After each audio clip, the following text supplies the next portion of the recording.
How to doodle your way to digital transformation. It was a hot and humid night around 10 p.m. and I found myself wheeling a cart of 2 suitcases, each weighing about 50 pounds, jostling my way into an airport in India. It took me 34 minutes just to get into the terminal. There was hardly a semblance of a queue. People just gathered around as a cone as 2 security guards in front were trying to validate an ID with a ticket. Apparently, they were doing their job, but they did not think it was their responsibility to organize the line. So, the process would have been much more smoother if they did that. The airport administrator might have had grand plans of making the customer experience great, but that was not the reality on the ground. Leaders might say that they want to modernize systems, go digital, reimagine the customer experience, be agile, drive a paradigm shift, re-engineer the business, so on. But look at it from the point of view of the security guards or any other worker on the ground. They likely have no clue what that all means. These ideas are too abstract. They don't care, and they do the job to meet the metrics against which they are measured. Obviously, there's a big gap between leadership vision and execution on the ground. How do you fill this gap?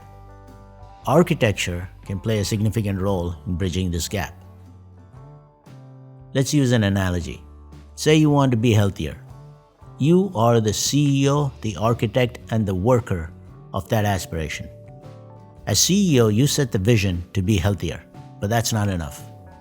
As an architect, you must figure out how the different things you might be able to do will help you achieve your goals. Eat more nutritious food, switch to a less stressful job, get more exercise, be more adventurous, and so on.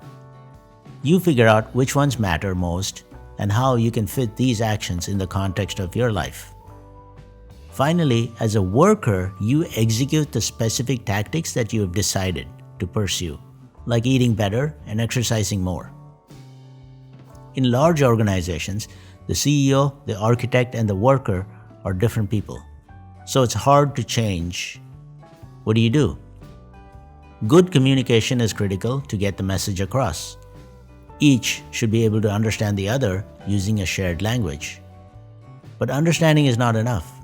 You need to motivate people to change, maybe through a shared vision of doing good for the customer or through incentives. My past month's travel took me through multiple international airports, including Chicago, Zurich, Mumbai, Frankfurt, and Chennai. Some were better than the others, but essentially it was a combination of people, process, and technology that made all the difference. The goal is to check customers in quickly but ensure safety. A high guarantee of safety will make the administrator happy, but it'll take so long that it'll frustrate the customer. Zipping through with lax security is not good either. The optimal is somewhere in between. A good starting point is understanding and influencing the customer's expectations and designing the processes around that. At Disney, for example, you'll find signs that tell you how long it is going to take to get to the front of the line from that point. This simple trick anchors the customer's expectation. If the line moves faster, the customer is pleasantly surprised. The business needs to work backwards from this anchor point of expectation to improve their operations and reduce the gap between vision and reality. At Frankfurt, we went through transit. Just switching planes took us about 2 hours, as we had to wind through a queue for security check, another queue for COVID check, and a convoluted path to our destination terminal. Mind you, we were transit passengers who had already been on the plane and we had already gone through security and COVID checks earlier. At one point in this winding path, they even had a vending machine for water. At that point, we didn't even know that we were going to go through security, so you essentially had to throw the bottle away. While leaders create grandiose statements, people on the ground are accountable for the safety and security of the passengers. These people do not have an overarching view of the end-to-end process. They work in silos against a metric that they're measured against. Without a big picture blueprint, local improvements may or may not be effective. For example, each area might have a budget to procure new technology systems independently, but they may not integrate. As a result, the customer experience will be disjointed, like asking for identification in each step of the process because the information was never transferred over.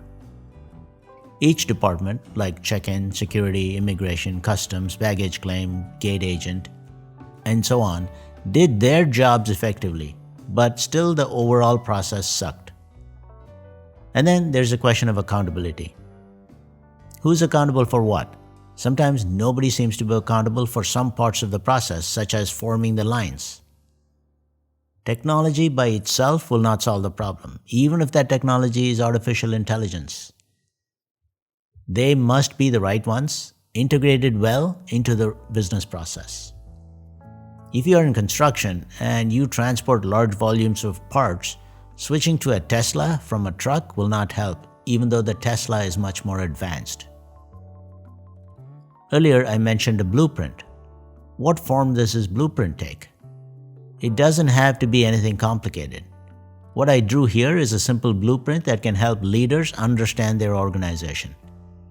Yes, you can have more sophisticated artifacts like customer experience journey or value streams or process maps or capability models or information models, but simple doodles are often enough to get started. Such a doodle will help leaders have the same mental model of what's happening on the ground. Understanding each other in a very simple way is the foundation for digital transformation. With a clear mental model, leaders can effectively communicate their vision and needs to the employees on the ground who can then take responsibility for executing on it.